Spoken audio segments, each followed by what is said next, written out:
Isang pulis binugbog ng mga kalalakihan sa Sampaloc. Nako. 3 arestado, iba pa pinaghahanap. Pulis yan, ha? Pulis yung Pulis binugbog? ang binugbog. Aba. Detalye alamin natin sa report ni RH29 Boy Gonzales. Boy. Boy!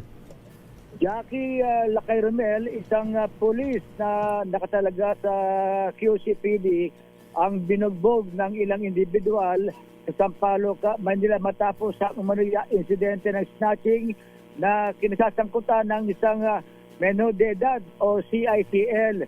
Ayon sa ulat ng Manila Police District Sampaloc Police Station 4, naganap ang insidente bandang alas 10:40 ng gabi sa G. Tuason Street, corner Batanes Street.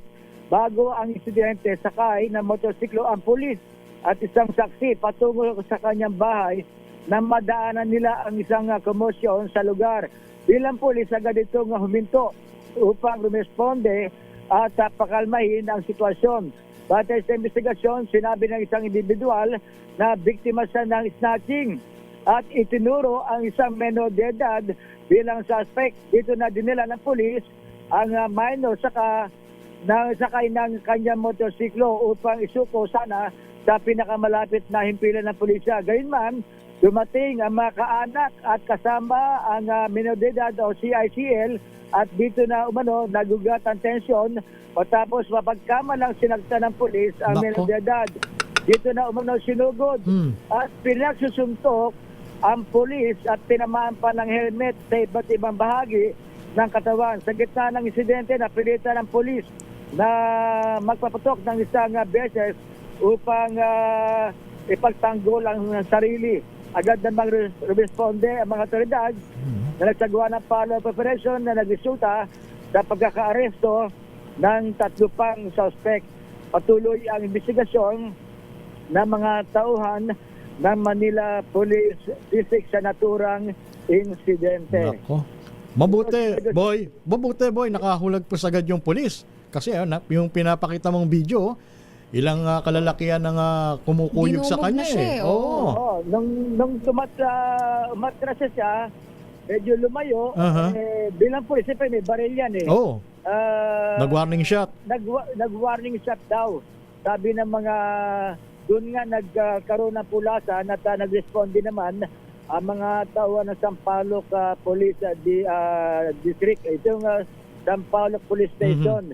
At meron kasi siyang nakita na yung isang parang tawag doon parang rider.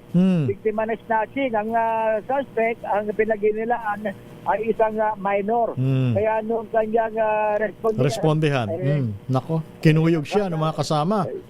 Kinuyog, ang parang dati parang ang akala ata ng mga sumugod ay sinaktan yung minor. Oo, biktima yung bata. Yung bata ay pinagin na lang nag-snatch sa isang complainant. Mabuti, boy. Mabuti kahit papaano may presence of mind pa rin yung pulis. Kasi kung iba-iba yan, alam mo naman, hindi ba? Lalo na sa ganyang pagkakataon, kinukuyog. Tapos armado ka. Alam mo naman kung karaniwang nangyayari, hindi ba, boy? Mabuti. Hindi pinaputukan yung mga nag-warning shot. Siguro yung mga bumugbog, akala nila civilian. Police pala. Papauwi na sa taga Quezon City Police Oo nga, oo. Siya naka-assign. Nako.